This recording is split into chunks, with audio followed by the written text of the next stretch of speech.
All right, hello and welcome. Episode 21 of A Few Good Mics. How's it going, guys? Going good. How you doing?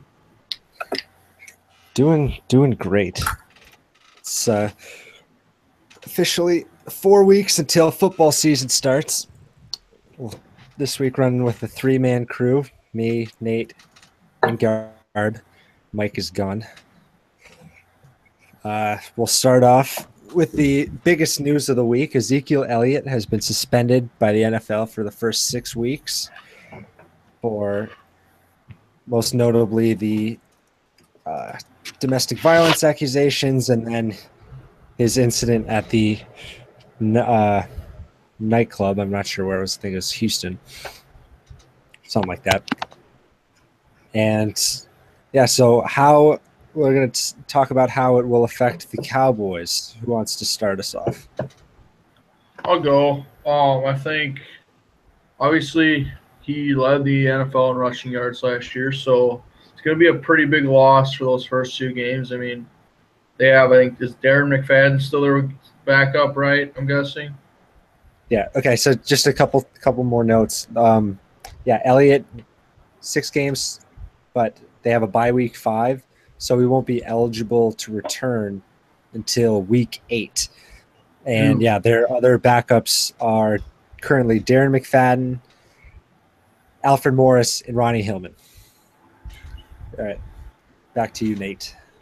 I mean, I think they have three, I would say, borderline okay backs. To obviously, I mean, I wouldn't put any three of them kind of in the same, even close to category as Zeke. But I mean, I think obviously McFadden's kind of always been Zeke's wingman, beforehand. So it's just one of those things. I obviously being that the running game was such a big deal with their offense last year. I mean, it's going to be a big loss, especially. I mean, really, if you do the math, he's not going to be back till week 8. I mean, yes, it's a 6-game suspension, but really, it's almost if you throw the bye week in there, really, it's almost like a half a year he's gone. Um, and it's just one of those things. I don't think they'll rebound from it. I mean, I think Dallas has already always been one of those teams where they'll have their one good year, they'll suck ass a few years, and then they'll get back to their pedestal and be good again. So I think it'll be maybe a 8-8, 9-7 year for Dallas. I don't know. Yeah, I think because they got a rough start to the schedule. I mean, in their first, looking at the schedule right now, they start off the season Sunday Night Football against the Giants. Then they play at Denver, then at Arizona, then at home against the Rams and the Packers. And then their bye week, and then they play at the Niners. So, I mean, they could easily start off maybe, like 2-4? Yeah, So, I won't take and much. because that, I mean, if I were to predict as of now, that's probably where I'd have them at 2-4. Only be able to beat the Rams and the 49ers, maybe the Cardinals, but just you can't expect Darren McFadden and Alfred Morris to, even with that offensive line, they're not even close to what Zeke is. So I don't know. I think that, and just the presence of Zeke really helped out Dak Prescott too. So I don't know. I think they'll struggle. And their defense is bad too. So I'm going to take it kind of from there where I think a lot more of his suspension is going to fall upon Dak. Is he going to have a good sophomore year, or is he going to fall into that sophomore slump? Obviously, losing Zeke is bad, but, I mean, McFadden and Morris have experience. You put the line in front of them, I think they're going to give good enough numbers to at least offer a chance to win. So I think a lot of this is going to fall back on Dak, is how is he going to be able to manage the play style, knowing Zeke's not there, and overall, is he going to meet the expectations that people have for him this year? Is he going to play like he did last year? Is he going to struggle? But on the opposite of that, you come into week 8, Zeke is healthy, and that is a hell of a second half of the season that you got a guy with fresh legs who runs as powerful as he is, and I say short of an injury, I still think they have enough to, at minimum, make a wild card.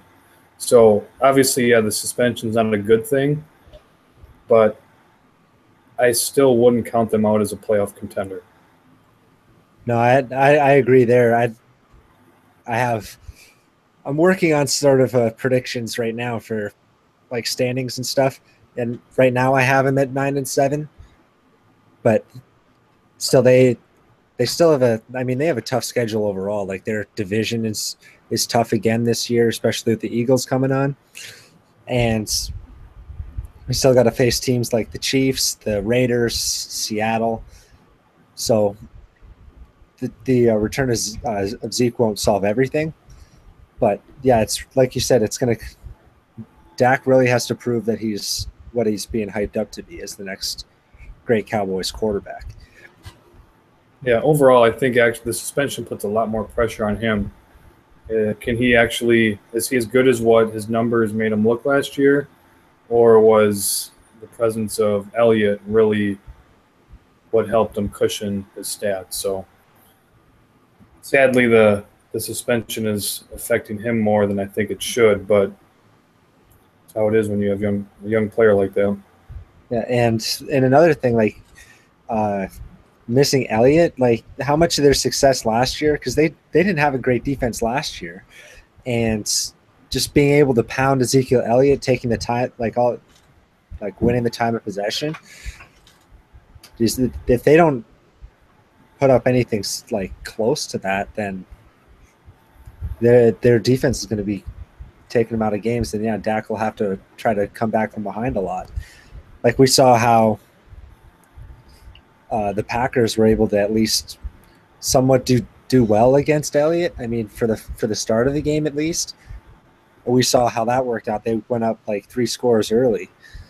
Yeah, and I don't see how I don't think Dallas improved much on the defensive end. There's a lot of turnover, but they pretty much have a new secondary, and yeah, they definitely got their work cut out for them this year.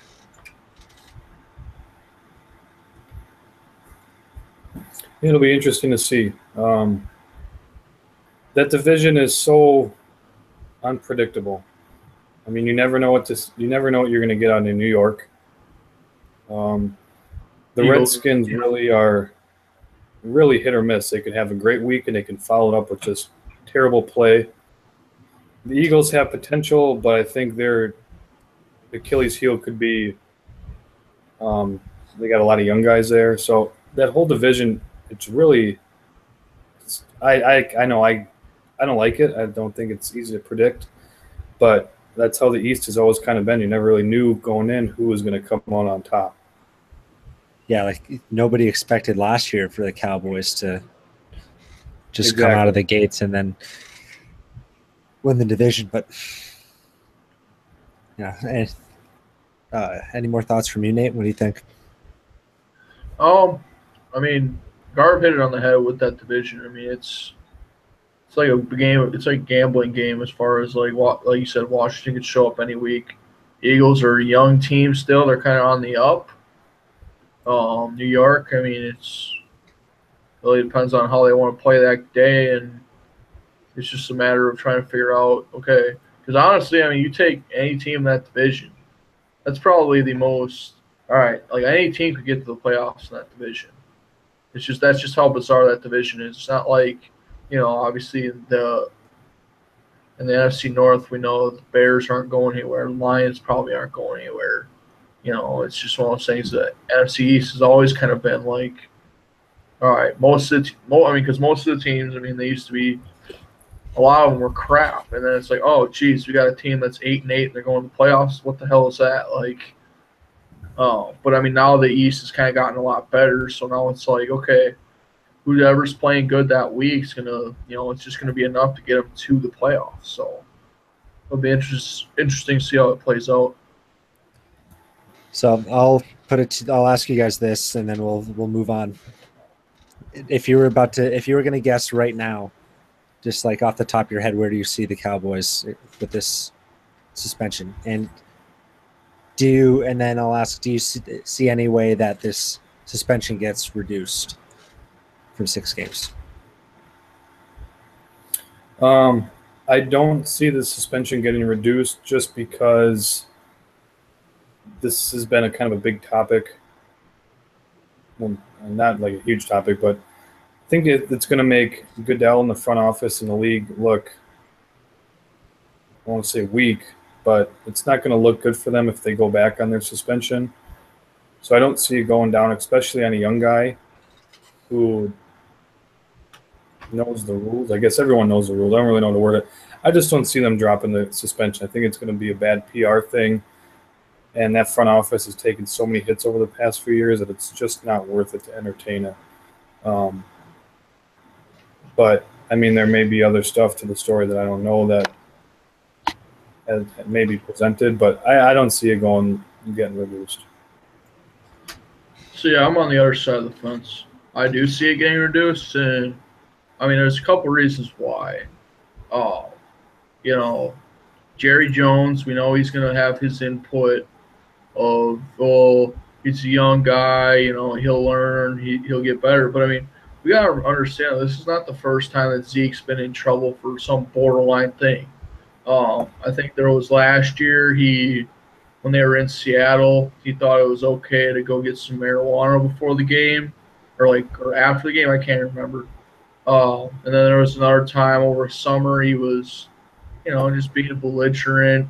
You know, I mean, obviously he's a young kid. He's younger than us, but I don't know. I mean, somehow, some way, Cowboys are going to get their way like they always do. And, NFL is, they always call Dallas America's team. And, I mean, I could see them dropping that suspension to like 4 games. I don't think they'll drop it down to 2 or 3 or anything, but I think 4 is probably what they'll end up going with. So that's kind of my take on it. And are they a playoff team or no? Playoffs, I would say they're a wild card. I don't think I would put them anywhere past the wild card. It'd be like a 9-7 or 10-6 team, just barely getting in behind, say, a New York or a Philadelphia, just based on because they're going to have to go up. You know, it's not. We know those first 6 games for them, or they're probably going to be on a losing record, and then they're going to have to come up from there. But I mean, I would say probably 9-7 or 10-6, but barely sneaking into the playoffs. Yeah, and I'll agree with that. I don't think the suspension will get reduced just because the NFL, just in the last like couple years or so, they're really trying to rebuild their image on like stance, especially towards people accused or like found guilty of domestic violence issues. So, and especially with Ezekiel Elliott just being as big a star as he is, and coming off of how he stuck to his guns against Tom Brady, I think there's no way that he risks that Goodell risks the sort of PR that will come off if he reduces the suspension. So I mean, the other thing I have kind of on that. Sorry, I hope I wasn't cutting you off. Is compared to some of the other like domestic violence kind of things we've seen, I feel like this one, and this is what could help Zeke's favor, I think this one has about the least amount of evidence I've seen. So that's why obviously, personally, I hope that it sticks out and just stays at 6 games, but I'm just nervous that based on like the lack of evidence they have, and they said that the girlfriend or whatever she was has been kind of non-compliant and hasn't really spoke out much, which I feel could be the difference of it getting reduced or it staying the same or what have you. But I mean, I agree. I mean, I think the NFL is taking a more aggressive stance on these whole domestic violence thing, especially with the recent, other stuff that's happened in the last 3-4 years. But I mean, I hope it's not. I hope it doesn't pan out that way. That it's she hasn't come forward, so we don't really have enough evidence to turn this guy. Yeah. So, Garb, you were going to say something? just going to the whole playoff thing. I truly think the Cowboys' playoffs depend on if they can beat New York. I think if they can take both games against New York, and I know game one is week one, so it's going to be tough. But I think if they can beat New York both times, I could see them sneaking away in for the division. But I think they need to win both of them. If they don't win both, I think at most they're a wild card team. Because no matter what, I think they can play against Philly and Washington, but unless they can pull both games from New York, I just don't see them having enough wins in the long run to take the division outright. Yeah, for sure. I'd agree with you there. So I'll move on to the next big NFL news. We saw some trades happening in the NFL. Rarely see those. Got one involving Sammy Watkins being traded away from Buffalo, going to the LA Rams. Jared Goff gets some help. And I'll start off with this. Who do you think wins that deal? The Rams got Sammy Watkins in a 6th rounder, and the Bills got EJ Gaines, the cornerback, and a 2nd-round pick. I mean, hater loves Sammy Watkins. I had him in fantasy a few years, and he's done nothing but shit for me. Obviously, he's a notable player. I would say, obviously, he's the best receiver on that Bills roster, or was, excuse me. So, I mean, I think the Rams got the better end of that deal just based on, I mean, EJ Gaines, I've heard of him a little bit. I mean, it just kind of depends on what they use with that 2nd-round pick. I mean, we won't know really until they make that pick to see, okay, this guy's going to be a superstar or this guy's a bust. I think the Rams got the better deal just based on, I mean, Sammy Watkins, I mean, I know Mooney's going to jump all over me with this, but he hasn't always had the best quarterbacks. Not saying Jared Goff's that guy, but I think he's got a lot of potential to do well. I mean, he didn't really play much last year, and I mean, from what you saw, I mean, it was kind of hard to judge based on his poor receiving core he already had. So I think every little bit helps for the Rams. So I definitely think the Rams got the better end of the bargain on that one. See, I'll go your garbage. Go ahead. You go ahead. You go ahead. I think Buffalo did out pretty well just because they declined their 5th-year option on Watkins. So I think they weren't sold on giving him a long-term deal. And you're either going to have to pay, if he has, let's say he has a great year, you're going to have to pay him a lot of money. And on a guy you still can't count on to stay healthy because he's got his foot issues and all that. And if he ends up walking, the most you can get is a 3rd-round pick out of that. So to be able to get a starting corner and a 2nd-round pick, I think and then to go around and get Jordan Matthews right afterwards, I think Buffalo made out really well. But I think the Rams did good too because, I mean, you're just taking it. You say Jared Goff needs weapons. And when healthy, Watkins is a true number 1 receiver. So, and he's a playmaker. So that's one deal that helped out both teams. But I think Buffalo did pretty well considering everything involved. Yeah, I think it's on the face of it, I like LA just because you got a young quarterback with still a pretty fresh receiver. What was this? Watkins was it 4th or 5th year? This will be his 4th year. Okay, and he really hasn't. I don't think he's really had a chance to blossom. He had a few. His 1st and 2nd year, he had some good plays there, a couple good games, but I think him and Buffalo just never really gave him a chance to be consistent. So I think giving him a new setting with a young quarterback to allow that chemistry to build over the next few years, I think for me, it looks better right now.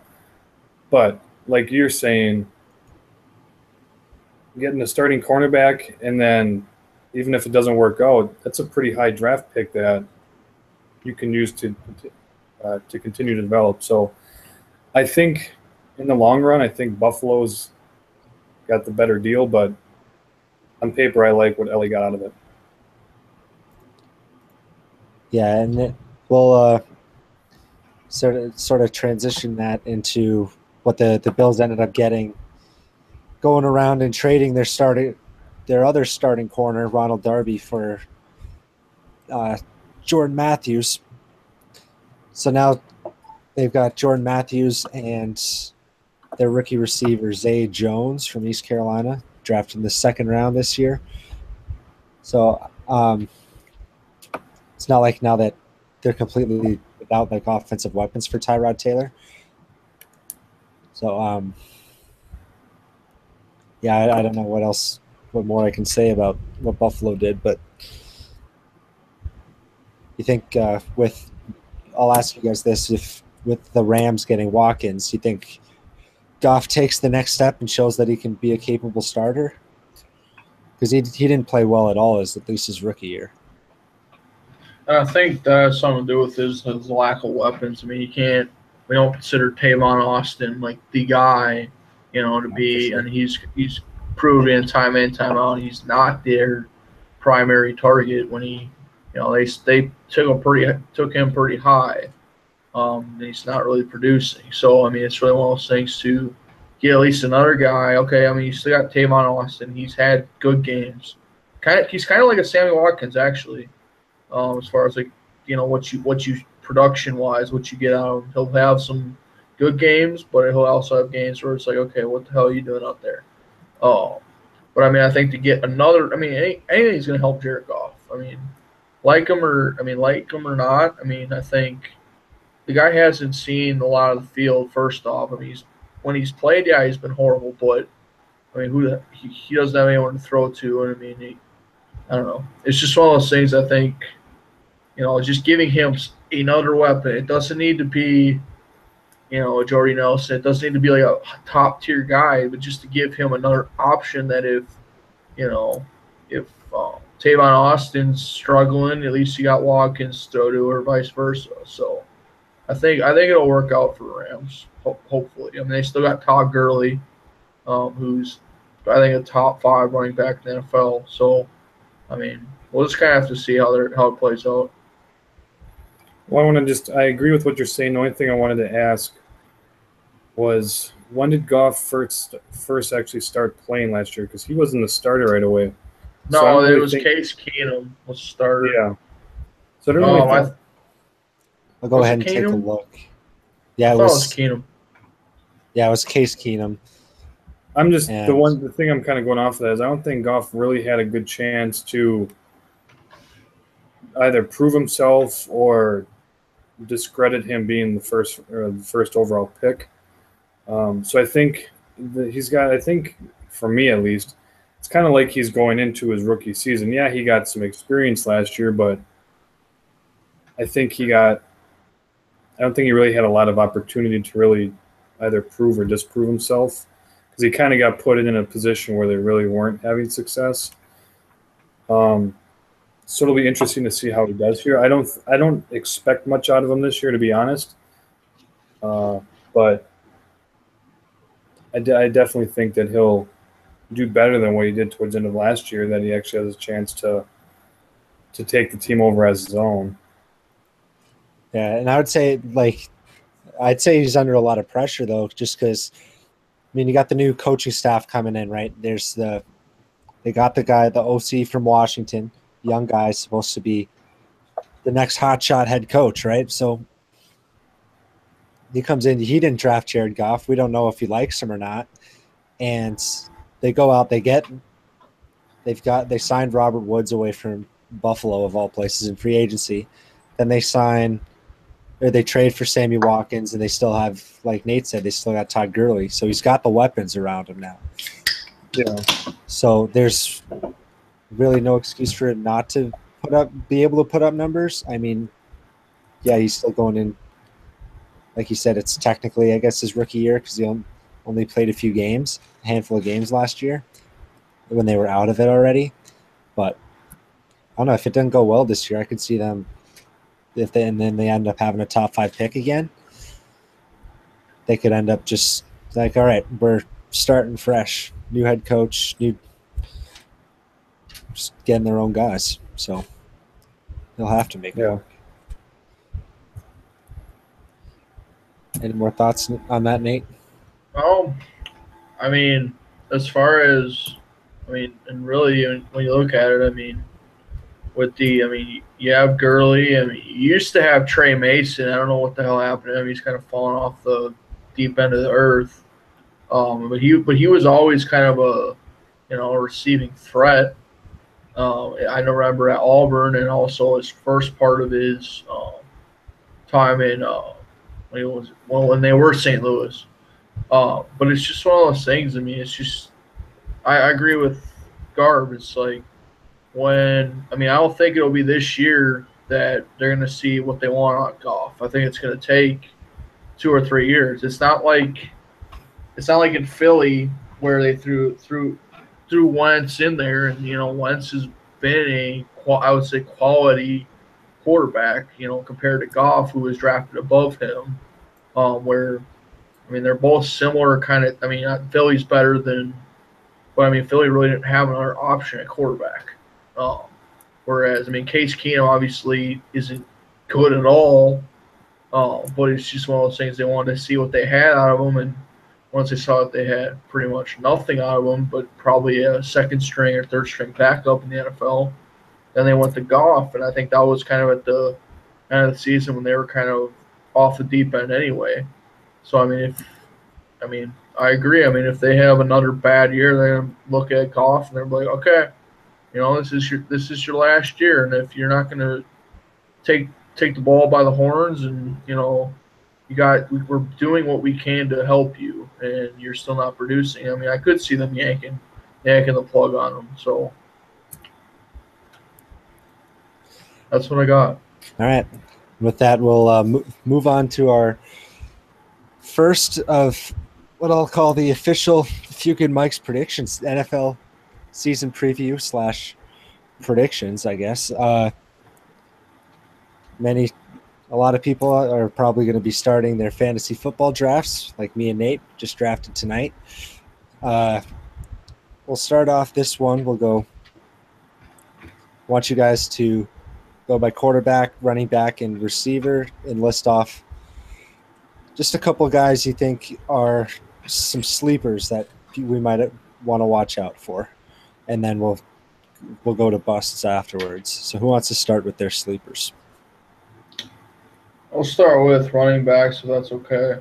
Yeah, go for it. He's not really I wouldn't call him a sleeper, but I think he's going to have a real powerful year. And I had the luxury to draft him, so I'm not trying to toot my own horn. But Jay Ajayi with Miami, I think we saw a lot of production out of him this year, or last year, excuse me.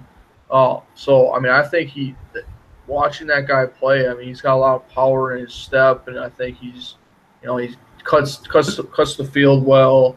I think we're going to even see more projection out of him this year, more better play. So I think Tannehill, Cutler, I think is known, with Forte. He did well with in the passing game. So I could see kind of a similar thing with Ajayi to I think he's kind of a sleeper, I would say, in my mind, just to Miami, not everyone's not expecting squat out of them, so it'll be kind of the boost that they need to get wherever they plan on getting this year. And do you have any other sleepers at running back for us, or no? That's all I can think of right now. All right, Garb, what do you got? I'd say my sleeper is going to be Adrian Peterson, and it's the reason why I'm considering him a sleeper is he is so boom or bust. You never know what you're going to get out of him. But I think putting him in an offense run by Drew Brees, with as well as he can throw the ball in the past without really a proven running game, I think it really opens up for his ability to really excel at what he does. But at the same time, you never know what's going to happen. He could get some simple ankle injury or re-injure his knee, and he could be out for many weeks. So he's so you never know what you're going to get. You could get 1,500 yards, you could get nothing. So that's why I'm kind of considering him a sleeper. Is I think people are slightly hesitant from wanting to take him, but I think his upside will overweigh any negative, primarily because of him being behind Drew Brees now. I think that's a lot more valuable than when he was behind Ponder and Bridgewater. Yeah, I think I would agree with that. I never really thought of Peterson as a sleeper, but I was like, yeah, he's not thought of as a top back anymore, I guess, just because if he was, Minnesota wouldn't have let him go so easy. Yeah, and I mean, no matter who you ask, he could be a sleeper, he could be a bust, he could be the top guy in someone's team who just loves him. He's just, you never know what you're going to get, and that's why I'm kind of considering him a sleeper. Some people at this point are just, I think they're hesitant to take an early pick on him just because they're not sure what they're going to get. Yeah, and it's all a preference thing too, anyway. Yeah. And mine, I will go with. He might not be a sleeper for us per se, but I think a lot like outside of the Midwest and Green Bay territory. I think Ty Montgomery's in for a big year. People, I think, discredit him just because he's converting from wide receiver, but I think that only helps him because he was decent last year, considered like since he was just made the transition during the middle of the year, and he's obviously going to be a factor in the passing game. And if he could be like, you can put him anywhere on the field, and being able to start him at the running back position is going to be huge. And I think he could be at like the top of the stat sheet in terms of like all-purpose yards, I think. So I don't know. Someone's number 2, possibly number 3 running back, and I think if you go in like the middle rounds, I think he's going to be a big steal this year. I think another sleeper I thought of, and no one took him in our draft, but I just was looking and I thought that was kind of surprising. I think Sean Watson's going to be, I mean, from what we've seen so far in preseason, I think he's going to take a lot of people by surprise. I think Houston finally has their guy. Obviously, they didn't see it with Osweiler. They obviously didn't see it with Tommy Savage, or they wouldn't have gone and drafted a quarterback. So, I mean, I think to finally get a guy that I think, he's poised. I think he's the most league-ready quarterback I've seen come out of that draft in a while.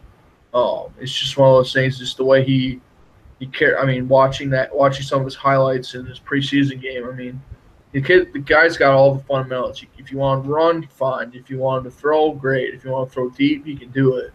I think it's just a matter of seeing how it kind of relates when he's going up against, not just rookies, but when he's going up against, the bigger time players, the big time corners, and seeing how he reacts. But I think Houston's got their guy, and I think that's what they've been waiting for. So. Yeah, I think it'll have to Tom Savage for the job, and then I think having a guy like I think he will. DeAndre Hopkins I will think help. he will. I agree. I think he'll end up beating him out, and it's all going to be based on how he performs throwing to DeAndre Hopkins, which Brock Osweiler had no capability of doing last year. And so I'll give another sleeper. I'll go with give another running back sleeper. Rookie running back for the Washington Redskins, Samaje Perine. If you ever heard of him, he was the guy that he was the Oklahoma running back that broke Melvin Gordon's single game rushing record a week after he. When he's big, he's fast. Comes back in the game. Yeah, he played the whole game, and it was against Kansas. And that shouldn't even call Kansas a joke in football. I understand he's a big back with speed, and then he's playing in Washington, there's no clear-cut number one there. So he could easily take the job, and you're going to get him in the late rounds. So being on a team that's going to need to have more balance in their offense, I think he's primed to be a good sleeper pick. Garb, you got like a quarterback or a receiver to go for? Honestly, right now I'm drawing a blank. I know as soon as we cut this cast, I'm going to think of 3 guys that I'm going to tell you guys about. I think receiver-wise, just because I kind of talked about it either last week or the week before, I'm going to go with Cobb as one. I think and the reason why I'm thinking of this is because I think he needs it. And if he's not able to produce or put up numbers, I think it's going to kind of hurt himself in the sense of staying with Green Bay long term. Now, I know he's got a nice contract with us, but do we want to keep paying a guy when we may be able to trade him out if he doesn't produce the way he should? So I'm kind of thinking as Cobb is a sleeper. A lot of people aren't going to pick him because he hasn't been productive. But I think he's due for a good year, especially because now Jordy's got that year through after his knee. So if anything, he should be back to full capacity if he wasn't already. He's healed up from his rib injury. I think he's poised to do good, but I think that may be wishful thinking. I'm not sure. Other than that, I guess I'm really drawing a blank. I can't think of anyone. I got agree with you on Cobb for sure. Hold on for that for 1 second, Nate. Yeah, with Cobb, like they've got so many other receivers around him, and like you've got Adams broke out last year. Obviously, you got Jordy. They just drafted a couple receivers, and they still have guys like Jeff Janis and Trevor Davis. So Jeff Janis, let me say something on him real quick. I think that guy. What about Jeff Janis? Yeah, Jeff Janis. I think he's proven himself to get more play time, and he doesn't get it. I think that he would flourish well in a 3 or 4 spot. He's not going to be no showstopper. He ain't going to be your number one, but I think if you need a guy, and he proved it back in the divisional playoffs against the Cardinals, the guy deserves to play more than he does. I think he would be a great 3 or 4. Work him on some slants, some short routes. I think he's a pretty clutch guy if you need 3 or 4 yards in a third down. I just wish the Packers would incorporate him a little more in some of those short style plays. Yeah, I hear you. And he's a good deep threat too. We saw with that Hail Mary against Arizona. Yeah. All right. So sorry, just kind of tangent. No, I hear it. No, it's all right. Nate, get your busts going. We'll move on to busts. What do you got? All right. Blake Bortles. Okay. I've been wanting Blake Bortles to be that guy in Jacksonville for like 3-4 years, and he's just. I mean, you want to talk about throwing talent out the window? You know, you got Allen Robinson, Pro Bowler. You got Allen Hurns, who's a really good wide receiver. They tried Julian or Julius Thomas. That didn't work out. It's just like, what is this guy got to do? I mean, I don't know. He's just not cutting the cheese in Jacksonville. I don't know. He's too hyped up with his wife or girlfriend or whatever. But I don't know. He's just not. I don't know. When you're throwing 5-6 interceptions in practice to your own teammates, like, you don't belong on any NFL roster. I think this is the last year of Blake Bortles. I hope nobody takes him in any fantasy leagues. And if you are, you're an idiot. So it's one of those things. Stay away from Blake Bortles. He's the biggest red flag out of quarterbacks, I think, that you could potentially take. So do not waste your time. See, I was like Blake Bortles, like how Mike was talking in the text about puts up like yards and stuff. He's one of the greatest garbage time quarterbacks of all time. just to like, or not of all time, but like in recent memory, just because they'll be down like 30 points, right? They'll be down like 3 scores, and they'll just keep chucking the ball, and he'll get a couple late touchdowns when they don't matter. They'll still lose the game, but what do you know? Blake Bortles has 20 fantasy points. Just enough to pad the fantasy stats. Right? Yeah. So it's like, oh, he's actually decent. No, he's not. No, just because he pads the stats, exactly. I mean, I think he'll have Fournette there. I think that'll help him out. But, I mean, honestly, how many more tools can you give this guy until he just freaking ruins the shit? It's just one of those things. I don't know. And Allen Robinson and Allen Hurns are stud receivers. Yeah, exactly. So, well, and I mean, they had T.J. Yeldon last year, and I think they still do. I mean, I didn't think he was that bad of a back. I mean, but then they get Fournette, who I kind of see like Peterson in his prime kind of comparison. But it's just sort of those things. I mean, how many weapons can you give this guy when he's just going to screw it up for you anyway? I don't know.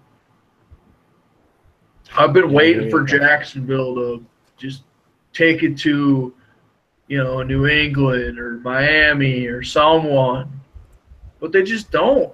It's just not in their arsenal to do well in Jacksonville. They haven't been good since Mark Brunell was on the team, and that's a distant memory. That was back when Tom Coughlin was their coach. That's all I got on Blake Bortles.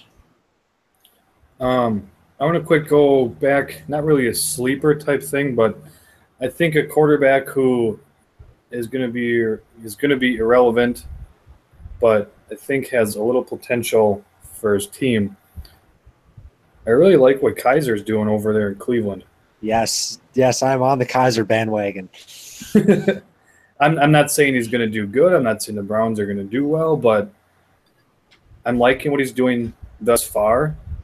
And I mean, depending how he does in his first few weeks, he may be a possible option if you need a quarterback during your bye week.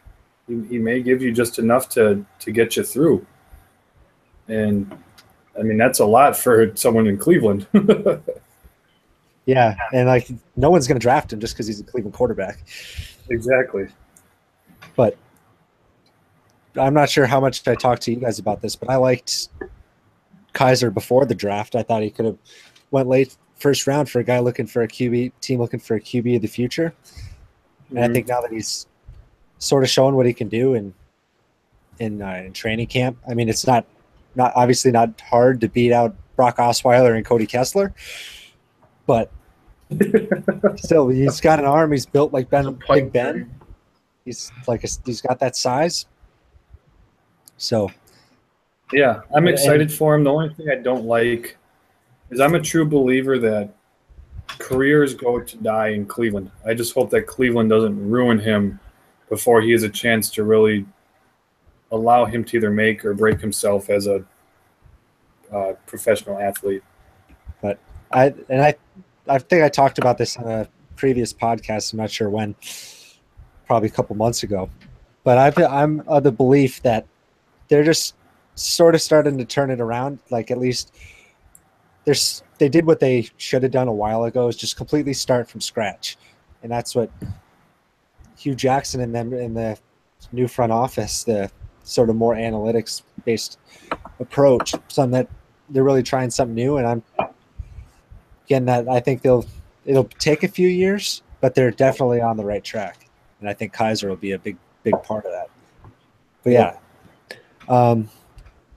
I will go with, I don't know I guess I haven't thought much about busts. I've been thinking more about sleepers, but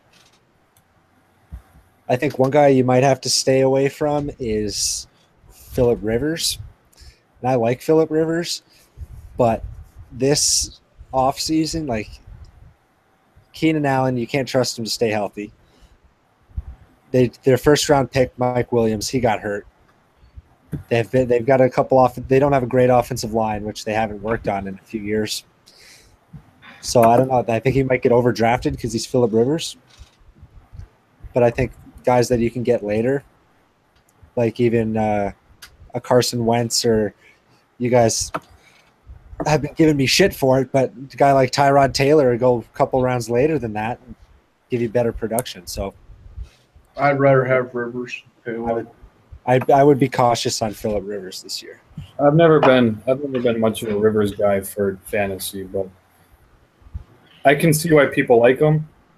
And I also, I mean, I agree with you why I don't like him, but I get why people take him higher than where he should go. And I'll throw this name out there. Just obviously, the suspension has a lot to do with it affecting how he'll play going into the year. But Dak Prescott, he's being ranked in like the top half for fantasy quarterbacks. And I know he's sort of a dual threat, and he's got Des Bryant, but I'm not sure if you can have him as your QB1 and win it in fantasy. I think there's better options there too. I just thought of another point. We were just talking about how Bortles will light up a stat sheet. I'm talking about a guy who the Chargers will be down 38-3, but Phillip Rivers will have 423 yards passing and like 27 fantasy points. Like that's Phillip Rivers in a nutshell. He's a slinger. He throws. He doesn't quit, but it's just one of those things. I mean, he'll throw for 400 plus yards, and Chargers will get whacked by 25. It's just kind of like a Bortles thing. It's like, well, just toss.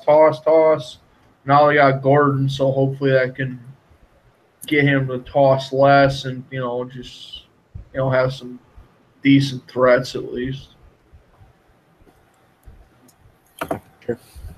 See, I'd say my bust, it's actually tight end. And you guys might give me a little hard time on it, but I think Bennett is going to be kind of a bust. A lot of people are going to see him coming to Green Bay like, oh, wow, he's with Rodgers. Passing offense, look at that. But I'm not liking it for fantasy because, one, there's a lot of people that are going to want that ball. So it's not like now that we have a decent tight end, it's going to all go to him. Yeah. And two, I think with the way that Montgomery came around last year, I think we're really going to try to focus on a run game, which is going to limit that as well. So I see people may want to jump for Bennett early, which makes complete sense. I just see with what the Packers have, I think it's hard to justify taking Bennett early on for the production that he'll probably end up getting. Yeah, and see, I'll throw out a running back for a potential bust. I'll say DeMarco Murray. I think he had a great year last year, obviously, but I could see this year them trying to put more of the game plan on Marcus Mariota, and then he'll throw the ball more. And obviously you got Derrick Henry and you got other backs competing for time. I think they'll use more of a rotation. I don't think DeMarco Murray will have as big a year as he did last year, especially if someone's drafting him in the first 2 rounds. I think he'll take a step back too. I also have another one is for a bust. I think Thomas Rawls will be a bust. I think we hoped that he was going to be the guy in Seattle last year, but I was hoping that he would take over this year and be that guy in Seattle. But pending Eddie Lacy's weight loss program, it sounds like Lacy's going to be the guy in Seattle.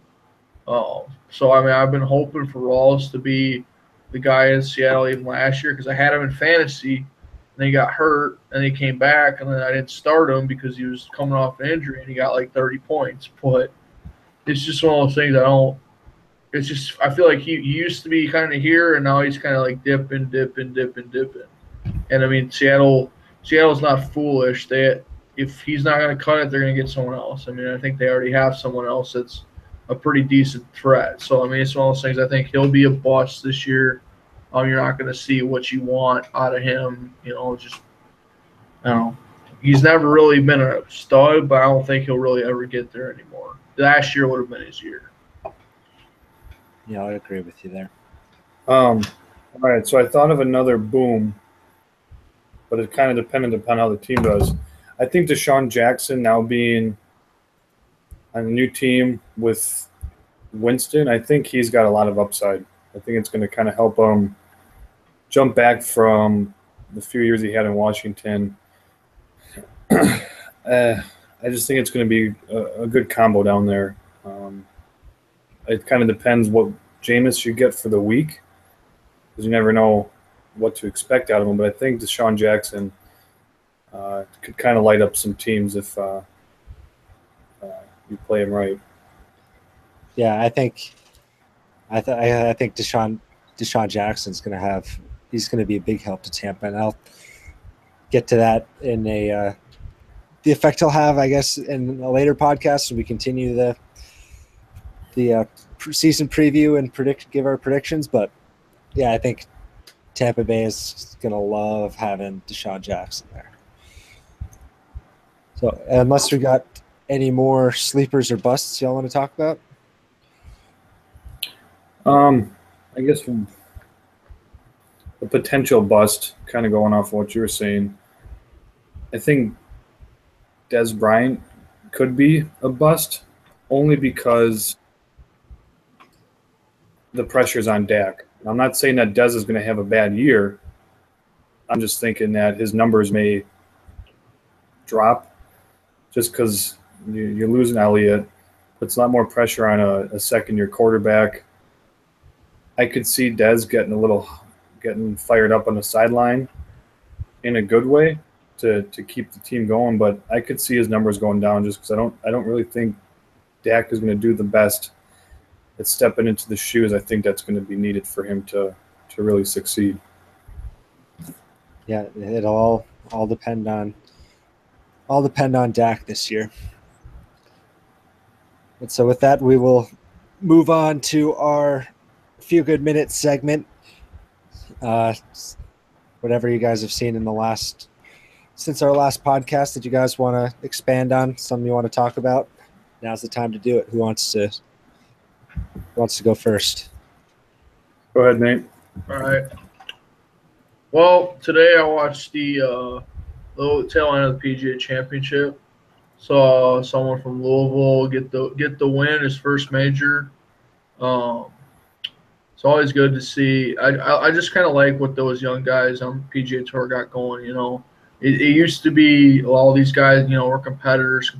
But I mean, obviously, of course, they're competitors, but that doesn't mean you can't be buddies off the course as well. I mean, you saw obviously when Thomas was walking off to go do the ceremony. You saw a little clip of Spieth hitting him in the rear end. That's just kind of fun stuff. You want a major, you want to be with your friends. You want that to be kind of your driving force of playing better each week. And I think see a young guy like Thomas who same age as all of us, so it kind of makes us look like bums. Going out to win the PGA Championship is a pretty big deal. So congrats to him. And one other side topic, I actually took the time and watched the whole game of Big Three basketball yesterday. I was actually impressed. I thought I was going to turn the channel after 2 minutes, but it kept my eye. And I don't know if it was just seeing all these guys. I'm like, oh, yeah, I remember Mike Bibby. I remember Ricky Davis. I remember Bonzi Wells. I was watching Tri-State get the W yesterday. I think it's good entertainment, and I think also got to get my little LeVar Ball segment in. Ice Cube won the 4-point challenge. I don't know if you guys saw that on Bleacher Report today over LeVar Ball. So a little short, fat, black guy like Ice Cube can get it done over Big Baller. He must not be much of a big baller. So that's my 2 minutes or 3 minutes, whatever the hell I took. Yeah. All right. Yeah, I can definitely say that I have not watched any Big Three basketball. Nope. Get on the bandwagon, man. It's fun to watch. Not a single second, I don't think. All right. I will do mine. The Tampa Bay Buccaneers released their star kicker, Roberto Aguayo. And I want to give a shout out to the Chicago Bears for picking him up. Thank you, Chicago. I can't wait to see him miss field goals in Lambeau. Gosh. Picked him second overall. The second round pick, and they traded up to get him. What a bust. That's hilarious. That and of all teams, of course, the Bears pick him up. What a bunch of idiots. After a day. Yeah, they couldn't. They claimed him. Like, no other team was going to pick him up, and there's like, oh, we got to have this guy. Bunch of idiots. That was like when the Bears got rid of Robbie Gould. I'm like, what the hell are you doing? Yeah. Robbie Gould has been the most consistent kicker for you guys in the last 12 years. Yeah, I didn't get that at all when it happened. He wasn't helping them get to the playoffs. I don't know. I think they have other problems than their kicker, that's for sure. Yeah. They have Mike Glennon's piss poor performance in a preseason game and watching Trubisky come in there and just whack them. Yeah, that's something. All right, so yeah, that's what I got this week. Garb, you're up. So I'm going to talk. I haven't done this in a few weeks now. I'm going to talk WWE. Next Sunday, we got the biggest party in the summer. SummerSlam. SummerSlam. All right. So far, this is the first pay-per-view since can't remember what the last one was when Raw and SmackDown were both together. I can't remember if there was one after WrestleMania or not back in April, but so far we got 11 matches set up. The most notable is for the Universal Championship with Brock Lesnar. It's a fatal four-way between Roman Reigns, Samoa Joe, and Braun Strowman. And Lesnar and Heyman have both said that if Lesnar loses, they're leaving the WWE. Now, what's been kind of the stir going on is that Lesnar is not going to be signing after WrestleMania next April, which kind of leads into the whole him and Jones fighting, which I think would be a huge match for UFC. But I think it's kind of bold early on that they're declaring that, but I don't see Lesnar winning. He's not an every week kind of guy. I mean, you see him on Raw maybe once, twice the max a month, where the other three guys are there every week in, week out, fighting, battling, all that kind of stuff. So I hope Lesnar loses for that aspect because he's not really doing much. He's a big name, great fighter, brings in the crowd, but he doesn't really have much more than that. Going on from there, it's a good setup of matches. I'm not going to go through all of them. I just hope that having, as of right now, 11 matches, I hope they've given enough time to each one and don't try to rush through some of them because a lot of these matches don't have anything left to it. Like Finn Balor, Bray Wyatt, it's just a regular singles match. John Cena, Baron Corbin, just a regular singles match. There's no championship, no title belt, nothing like that. So I hope they give enough time and they spread it out. I think it's going to be a good pay-per-view. It's going to be nice seeing both shows together again. But it's going to be interesting to see what they do if they have Lesnar retain or if they have him lose. So we'll find out next week. Right. Yeah, it's been a while since we've had a WWE preview. Yeah, well, I get pretty excited once football starts. So yeah, well, you said it was next Sunday? Yeah, it's next Sunday.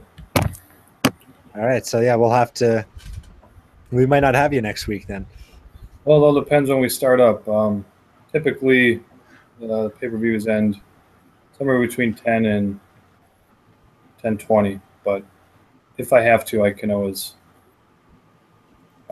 side stream on this while that's playing. All right. Yeah. All right. So with that, we'd like to thank you for listening to the latest episode of A Few Good Mics, episode 21. As always, make sure to follow us on Twitter, tweet at us, follow us, all that stuff. Subscribe to the YouTube channel. Subscribe to the podcast on iTunes. look out for our blog on Apple News now, and check out the website, fewgoodmics.com. Oh, and lastly, I'd like to give a happy birthday shout out to my friend from UW Oshkosh, Ryan Lashua. Happy birthday, man. Peace.